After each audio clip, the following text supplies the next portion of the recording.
ঝিনাইদহের লক্ষণদিয়া গ্রাম, সেই গ্রামের ৫,০০০ গাছ দিয়ে ঘেরা একটি বাড়ি। এই সবুজ ছায়াময় রূপ কেড়েছে মানুষের। প্রতিদিন বাড়িটি দেখতে আসেন অনেক মানুষ, তারা এর নামও দিয়েছেন গাছের বাড়ি। এ যেন গ্রামের ভেতর আরেকটি গ্রাম। ১৪ বিঘা জমির উপর দেশি বিদেশি ৫,০০০ গাছ দিয়ে সাজানো দ্বিতল বাড়িটি দেখলে যে কারোরই গ্রাম বলে মনে হবে।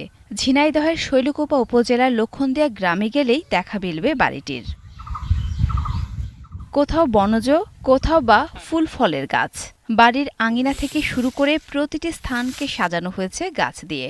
বাড়িটি সবার কাছে এখন গাছ বাড়ি নামেই পরিচিত।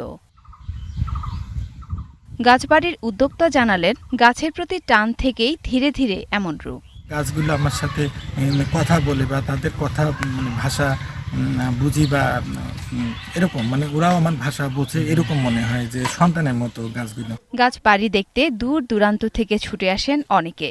ঘুরে দেখেন সাজানো সবুজ প্রকৃতি। গ্রামের ভিতরে এরকম পরিবেশ খুবই দেখাই যায় না বলতে গেলে। এখানে সময় কাটানো যায়, ভালো লাগে।